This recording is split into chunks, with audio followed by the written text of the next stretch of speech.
Hi, it's Dre Griggs with Obsidian Wisdom. This week we go over whether we can start over a little bit late in retirement. So this week we have 59-year-old Michelle. She recently went through a divorce a couple years ago, and that changes things from an income to where I'm living at to a lot of different variables, even Social Security. To how do I decide when I should take Social Security now based off of that?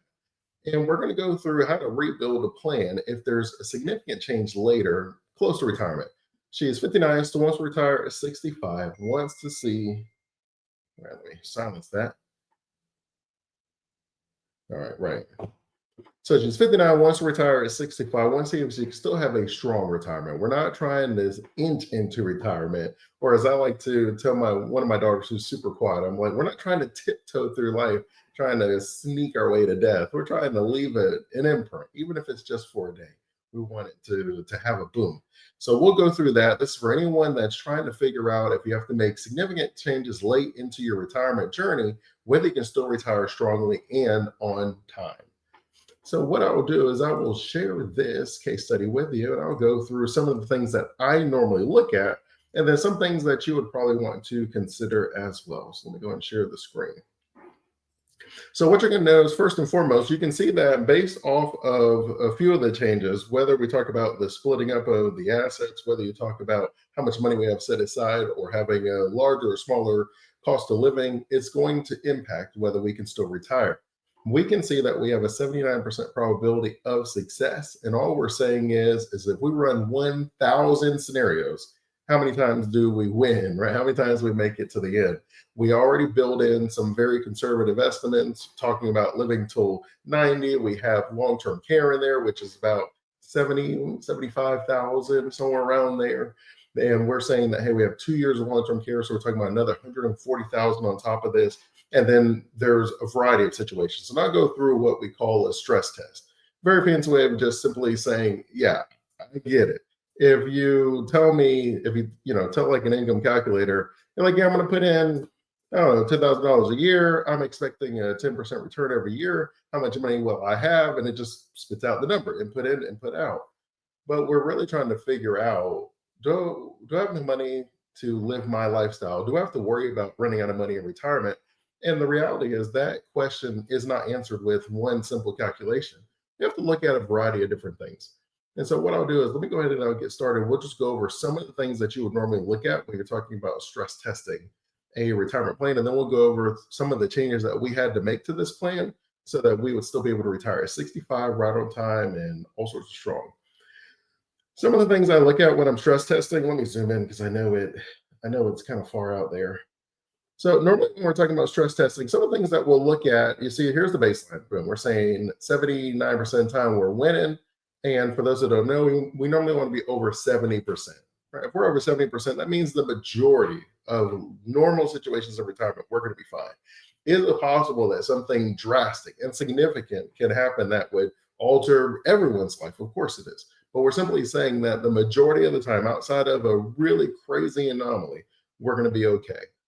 When you're talking about stress testing, we're going to make changes to what the plan success rate is. What kind of things would you look at if you were trying to answer that question, and you really want to have the peace of mind of saying, yes, I know that I'm not going to run out of money? Normally you would things like, hey, what happens to my success if the market drops? How much? 20%. That's a pretty significant drop. We're just basically saying, what happens if there's a recession? It impacts your plan differently, whether it's at the beginning, the middle, or the end of your retirement. But we're saying, hey, what happens? We're saying that it drops it to 68.5, so right around that 70% still. Taxes, we're saying, what if my taxes are higher? How much? 20% again. Is there a possibility of them raising your taxes by 20%? I would probably say 20% is probably a little steep. But you've heard, even in the current administration has talked about adding a new tax bracket where I believe it was called like a millionaire tax bracket. And they didn't throw out any numbers of what that would be. But if they did add that bracket and you're a millionaire in retirement, which would not be uncommon for us to have saved our money over a span of a few decades to have over $1 million in retirement, right? It's not like a crazy idea. So what we're simply saying is it's possible. Is it likely? Probably not likely because Congress passes the laws, but we're simply saying what happens. We're still okay. Social Security is going to be a big one for this, especially if we're talking about divorce. because you really have a couple of choices, right? Choice number one is you just figure out your own optimal Social Security number. Do I start at 62? Do I wait till my full retirement age is 67, or do I wait till 70? A lot of the times you want to think about things like your life expectancy, whether you have income that can actually bridge it. It's called your bridge years when you're talking about getting from 62 to 70. I have to have some sort of money. Like, sure, everybody says wait till 70. Great. Okay. How am I going to pay my bills? And so those are your bridge years. Do you have some sort of income for the bridge years? And then normally when you're trying to figure it out as far as life expectancy, it's normally about 80 to 82. You would have to feel relatively confident that you're going to be able to live at 80 to 82 because that's how long it takes to make up the difference. It normally takes somewhere around a decade to like 12 years. And so the life expectancy means that's for most people, you really have to think strongly about that. That if you're going to be the average life expectancy of about 77, you're not going to have made up what you forfeited. And so we're talking about Social Security. What happens if Social Security is dropped by 20%, which is not crazy. Longevity, if I live 5 years longer, we already have it as living to 90, but what if I live to 95? Inflation. And the crazy thing is when you're talking about things that compound, you don't have to be off a lot. So inflation, we're saying, what if inflation is just 1% higher than what we were expecting? And a 1% higher inflation has a significant impact on the success of your retirement because we're talking about affording all of our lifestyle. It impacts every single thing. If I'm renting, in this particular case, she didn't take the house. So we're renting, we have car payments, we have groceries and bills. And if you're talking about just inflation, you've seen it, right? We're messing around right now where you're getting a dozen eggs for like $7. And it was $1.61 in 2010. It was less than $1 in 2000.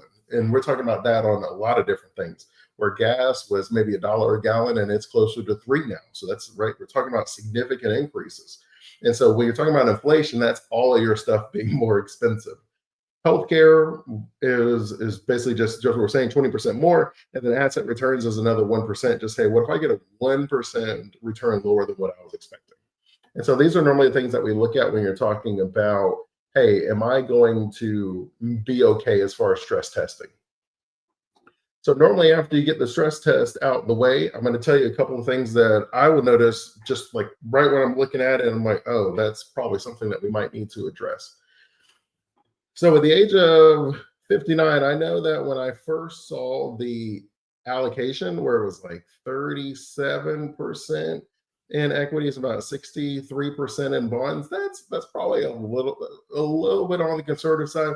It's not that it can't work. It's just that the good old US of A with $40 trillion in debt, and they're talking about passing the big beautiful bill right now, which is going to increase inflation because it puts more money in the market. When you're talking about the value of your dollar decreasing, then you have to put your money in something that is maintaining its value, right? And so it would be great to be able to just leave our money in our bank account and it goes up in value. But the reality is, and I think we all deep down know, right? And the way I normally describe it is if you travel back in time and you could put something in a safe and you could put three things where you could choose in the safe, and we may differ on what we would put in. So I normally will say, what won't you put in? And you can put deeds to property, right? So you just maybe like have 50 properties, you just can place the deeds to those properties in that safe. Or you can place like gold in that safe, or you can place market portfolio. So you put a bunch of stocks in that safe or something like that, or you can put cash in the safe. When you open that safe in 100 years, which one do you hope is not in there? And you hope it's cash. Because even someone who was a millionaire in like 1910, you would have to have about $12 million to afford what they could buy back then. It's just the value of our dollar is decreasing. So until our Congress is able to get the value of our money and balancing the budget and things like that, inflation is described as a people's tax. It affects all of us. It lowers all of our purchasing power. And so that's why I'm normally like, we got to put our money in something that can, even if we want to choose safe items, relatively safe items, but leaving it in cash is not the safest thing that we can do. And then the other thing that I looked at was our tax allocation. So I saw that we had 85% of our assets is tax deferred. And when I see that, I'm kind of like, right? Because you're saying like 85%, right? And so when you're saying 85%, And you know that when you are going to retire, so the money's in your 401k, we know that that is going to be taxed as ordinary income, right? Like that's the deal with the United States. As long as you put the money for your retirement account, and you don't touch it before 59 and a half, then there will be no penalties, but we won't, tax you when you get the income today. That's why it's tax deductible. I can deduct it. I can remove it from my taxable income today, but the agreement is it will be counted as my taxable income in the future. And the reason that we used to do that is because the government used to tax up to 90% of your income. Now, not all, like 90%, but it would be like a scale where your first 100,000 gets taxed this, your second gets taxed that. And so back then in the 80s, when they created the 401k, it was a no-brainer, right? I was going to be paying tax. So if you had $100,000 in like 1980, you would have paid tax. A tax rate would have been maybe like 59, 60%. And then if you deferred that, right? If you put in 401k, you had a tax deduction in the 1980s, and you retired now in the 2000s, you would be paying 22%, right? So you crushed it. You're literally paying half in taxes. Do I think that with taxes at historical lows right now, where the top bracket is currently 37, do I think that someone waiting 20 years is going to have that same benefit? No, because you already know it's upwards of 90% in the 80s, and it's not even past 37%, with most people paying somewhere around 20% that do pay taxes. Half the country doesn't have a taxable income, right? They would get a tax return, so, or tax refund. So worse, if that's the environment that we're in, I don't know. It's a really hard gamble. And so normally, either because of that, my just overall concern with that, or like RMDs, because if the money is there, Uncle Sam gets real nasty later on. After 73, he starts penalizing us 25% unless we take out a certain amount. And that amount goes up a lot every single year that we age. And it can move us into higher tax brackets and all sorts of things. So normally when I see 85% of our money has not been taxed in any way, from a tax diversification perspective, I'm normally going to be like, yeah, 85% is putting a lot of faith in the United States government, and I'm not 100% sure that I want to do that. All right, let's see. Retire 2019. Hey, my friend, hope you're doing good. It's always good to see you. All right, he said I'm 65, 35 of my size above. I don't know how old you are, retired 2019, but I'm glad that it's working for you. And so it definitely can work. You're on the cusp of it, right? So I definitely am not saying that it can't work. It's just normally something that I will be looking at. I'm glad it's working for you though. Retire life, good life, right? That's the good life. All right, so let's move on. So we'll go through and I'll show you what we had to do for this particular retirement plan to get it to work. So when all the numbers were first put in there, our probability of success was 0. I think she ran out of money at maybe like 77. And so we try to be conservative in the sense that we're literally planning for someone to live to 90. And it's not the norm, but it's a really comfortable thing that we like to do to help our clients out. And we put in a lot of the conservative options to make sure that everybody's feeling really good about this. And so you can see that there was a few changes we made. That's basically what the blue shows. And so what we did is I looked at what's called the savings rate first. And so you can see that we currently have it at 20%, right? So that's normally going to be around the bare minimum, especially if your plan is to retire in the next like 5 to 10 years. Then we need to make sure that we are at a minimum putting away 20% of our salary. So there's 5 days in a week. So I'm saying the 8 hours that you work on Monday, that goes to you. You pay yourself with that. That's your money. And then you invest that in yourself and for your financial freedom, for your retirement. And so we wanted to move up to that 20%. And so that's where you get the small increases. So we added just a taxable investment. We already went over how 85% of the money is in tax deferred, so it'll be taxed as ordinary income. And she was already maxing out a Roth, so that was good. But when you look at the taxable income, we basically said, let's just add $3,000 every single month, or not a month, but just a year. And then what we ended up saying was this will be taxed as capital gains. And capital gains is a much more favorable tax rate than ordinary income. It's almost half, right? It's almost half. Most people, your capital gains is going to be 10 to 20%. And then, I mean, for a lot of people, that's just a much better option for you. So let's start adding some taxable investments. That's just a regular brokerage account. You take the money from your checking account. You have a Schwab, that's my custodian. So that's where, so they hold the money, right? Custodian is a very fancy way of saying, I don't have a safe in the back with all your money in it. I have a custodian, someone who holds the money when I'm allocating it. So Schwab is my custodian. And so we'll put the 3,000, Schwab will hold it. We would allocate the trades independent. So we just created a portfolio that works for you. And then that would be one other stream of income, right? So 65% of self-made millionaires have at least 3 streams of income. Capital gains is one of those streams. You'd sell real estate or stocks. So we would do that. We maintain the 3% in the 401k. It's not uncommon. Sometimes I will lower it if it's a little bit high, right? If we're talking about 85% in a tax deferred account, that's going to be tax ordinary income. I normally will lower it to whatever the match is, but we already were where the match is, so we just left it there. Free money is free money. So we're going to take the free money, even if it's going to be taxed by the same as ordinary income. We're going to take the free money.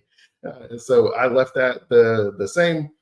Our living expenses, this is the amount that's left over, but it doesn't include, and I'll show it to you, it doesn't include like the mortgage and the car payments. It's just the way that the system calculates it. So this is all of the other expenses. And so we were planning on being able to get rid of some debt. I'll show you what the debt plan looks like. And then we're able to lower that about $500, and then we'll start paying off the house and everything. Oh, not a house, because the way the divorce works, there's no house anymore. And so we have rent, and I think the rent is like $1,600 a month, and then we have that going up with inflation. And so we'll go through this, and we'll see what we do. So real quick, when you're talking about, did I bring my pen? Yes, I did. When you are talking about retired 2019, I'm 62, you go. That's what I'm talking about. Enjoying it. It's always good. That's a blessing. Thank you for sharing your wisdom, my friend. Retired 2019. So what I'll do real quick is I will show you just kind of high level what you will be thinking about if you're trying to figure out whose Social Security to take, because that is a question that you would have to answer whenever you're divorcing and you've been married over 10 years. And so what we'll normally do, and I will zoom in real quick so that it works. Okay. So normally what happens when you're talking about Social Security, actually, let me double check to make sure that, yeah, so you can see it. All right, so normally what happens when we're talking about Social Security, you basically have 2 choices. You can't take them both, but you get to choose one. You can take your Social Security. So in this particular situation, I believe it was like $2,200. Or you can take your spouse's Social Security. And it's basically half of what theirs was. So the PIA. So I think it was like $3,500 is what the spouse was. And then so you'll get half of that. Probably be easier if I actually show it as like 50% instead of like divided by 2. Because if you look at it later, you're going to be like, what are you trying to say, Dre? All right. So for the basically your spouse, you would get 50% of what they get. And so I think that is that $1,750? So you get the choice, right? So, and that's true whether you're divorced or the spouse had passed, you have the choice. You can't choose both, but you get to choose one. And so if your Social Security ends up being more, naturally take your Social Security. But if your Social Security ends up being a lower amount, so let's say that this was like, what if this was 1,200, just, so I don't have to erase everything. You could then say, well, I'm going to take my spouse's Social Security because I would get $1,750 if I could take my spouse's, or I would get the $1,200 if it was my own. So I'd rather have the extra $500 a month, and you get to do that. And so when sometimes what you'll do, and what I'll see the couples will do, is you coordinate it. And so it is not uncommon to say, all right, whoever is the lower Social Security, they start at 62, and then whoever has the higher Social Security, they wait till 70, if it's possible within your plan. Because the idea is, well, right now our plan is us having dual income, right? So it's like both of us. But when one of us passes, we lose one of our income streams, which could be very damaging to the success of the retirement plan for the surviving spouse.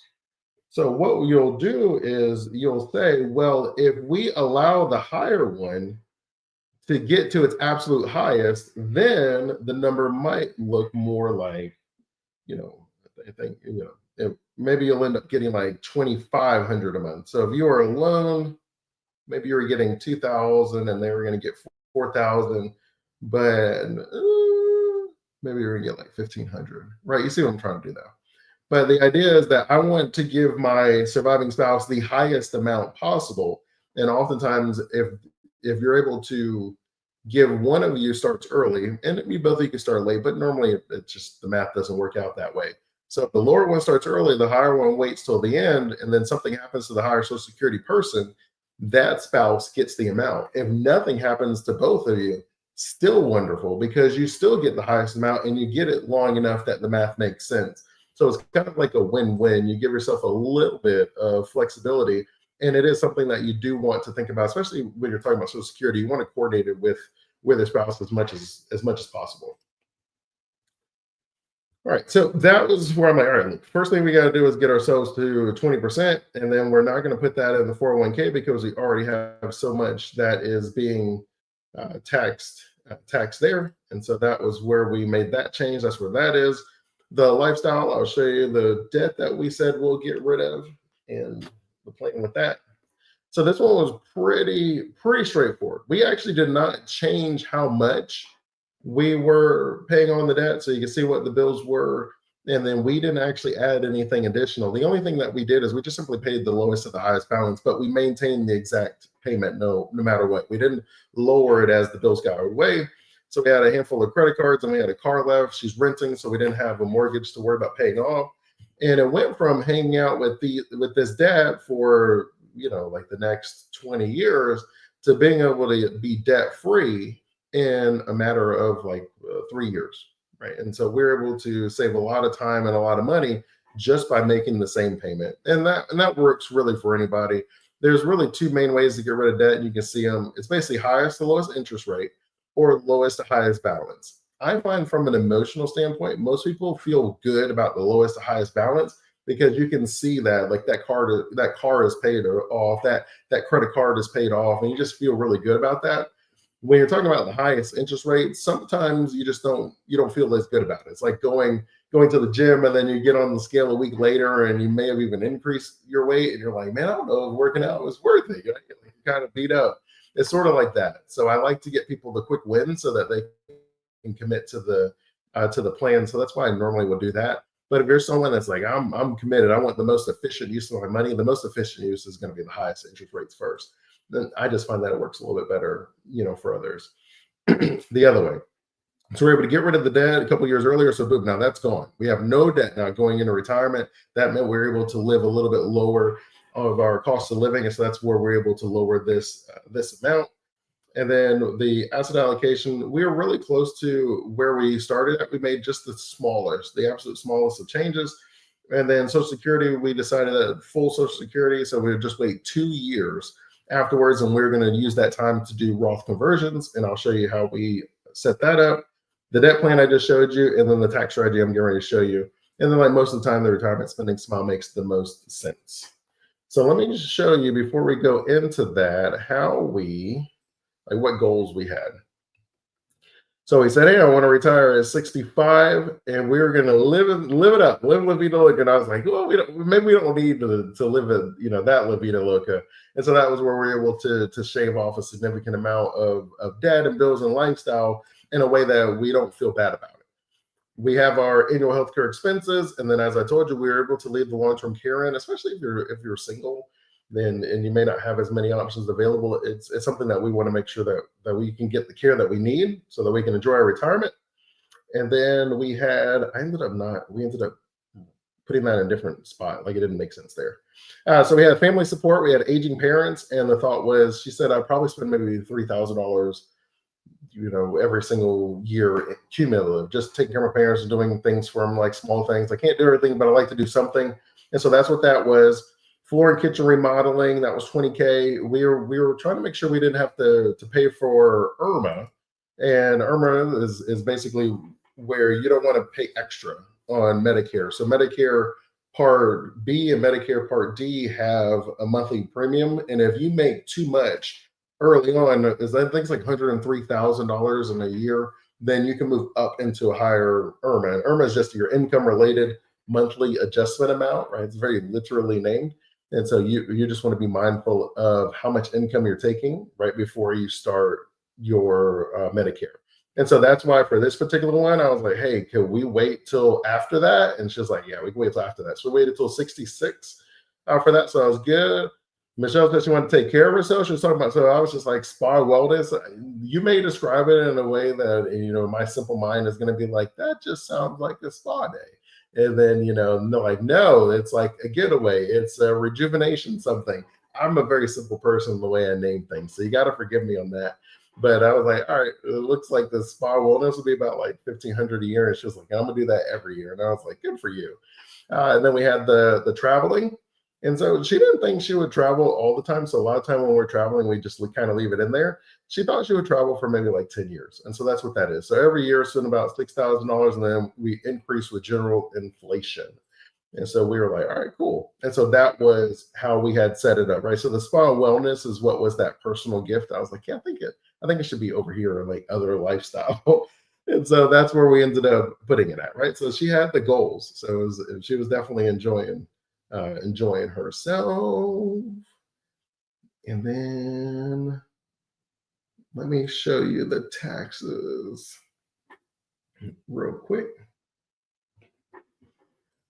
All right, so we're talking about the tax strategies and where we're basically the way your income was going to work out. We did not have to be super aggressive, right? Just in the 5 years, we're not trying to move everything over, and then there's a lot of moving pieces. So we were just like, hey, let's just make some pull some in here, some nips around the edges, things like that. And so basically, what we said is, anytime you have a capital gains tax bracket above 0%, we would do a conversion, right? So it would be like above 0%. And then that's what we ended up doing. Nothing too crazy, small amounts. I did it from like 65 to 70. And what it basically was still able to do is it still was able to give her an additional $400,000 in tax adjusted ending assets. And we were still able to save close to $100,000 in taxes paid, right? So normally it's like a much, much higher amount, but we're able to just kind of curve in the edges a little bit so that the plan works, right? Because that's really the main thing, is like, does the plan work? And then we were able to withdraw 650,000 less from our tax deferred accounts because of those required minimum distributions and different things that we're like, oh, what am I gonna do? Also, it's the other way that you save on that is because if you have the income that you need, right? So if you need $100,000, but it's in a taxable account, you can't take out $100,000, right? Like you would have to take out 100 and whatever your tax rate is, so $115,000, pay your 15,000 in taxes, and then you live off your $100,000. So once we're able to do the Roth conversions, now when you need $100,000, you take out just $100,000, and then that's it. And so it's twofold. One is the required minimum distributions. You don't have to take out the money if you don't want to. The other one is I don't have to take out as much money because I don't have to cover the taxes as well to maintain my lifestyle.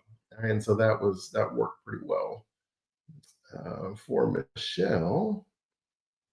So we went over the debt, we went over the tax, and we went over the spending. Social Security is at the full age. So I think I'll show that to you.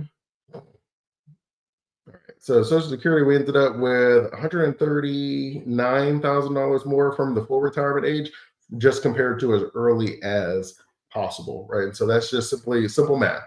Where if I was going to get $1,000 a month, and then I get, I don't know, $1,200 a month if I wait till 67, or $1,500 a month if I wait till 67.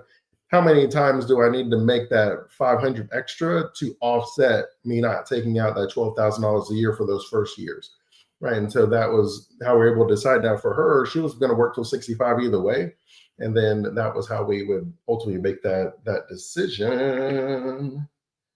Let's see what we got.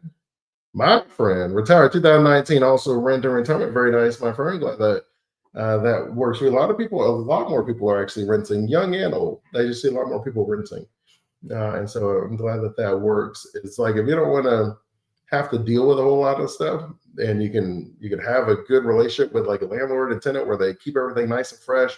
and they replace the carpets and they fix the leaks and all that stuff, it's definitely a relationship that can work. And then Matt, that's my mom. Reserve retired 2022. Of course, congrats, congrats, congrats. All right. And so the question that we started with is like, hey, look, can I start over? Is that an option? Yes, it is. We just have to make some small changes. We have to be a little bit more efficient. I was actually having a conversation, I think a couple days ago, and they were trying to get me to say bad, right? Like this is a bad idea. And I was like, I don't really know if things are a bad idea. And I don't know if I'm just too optimistic or what. I was like, there's efficient and there's inefficient. And it's not that it's good or bad. I know like Dave Ramsey's and different people will say this is bad. No, it maybe is less efficient depending on where your income is. And so I'm like, look, this is the most efficient way that I can think of designing your retirement plan. But no, you don't have to do that because it's your life, it's your goals, it's things that you feel you got to sleep at night. So it's your plan. And so I'm like, no, it doesn't have to be optimal. It could be whatever, right? Efficient, inefficient, you can offset it. That's the way I feel. I run, so I've been training for a 50K, which is kind of crazy within itself. And so I started, and I'll probably share some photos so you can just have a good laugh. But I started where I just did 1 mile 4 days a week. So I run Sunday, Monday, Wednesday, Friday. And then I did that for 2 weeks. And then the next 2 weeks I did 2 miles. So I have a Sunday, Monday, Wednesday, Friday, I ran 2 miles. And then this week I'm on is my 4 mile week. So I'm from 2 to 4. And so this week on Monday, and then I was Sunday, and then man, I was destroyed. So I did not run on Monday. So I then ran on Tuesday to make up for Monday. And then I was destroyed again. So then I ran today to make up for yesterday. And then I'm hoping that my body catches up to where I'm able to get that fourth day in there. But I've been running 4 miles a day. Do I run the most efficient? Do I have the perfect cadence of my feet hitting the ground? Do I land the proper way? No, I don't. And sometimes I feel it. But it doesn't mean that I can't run. It just means that maybe I have to exert more energy than someone who runs super efficient.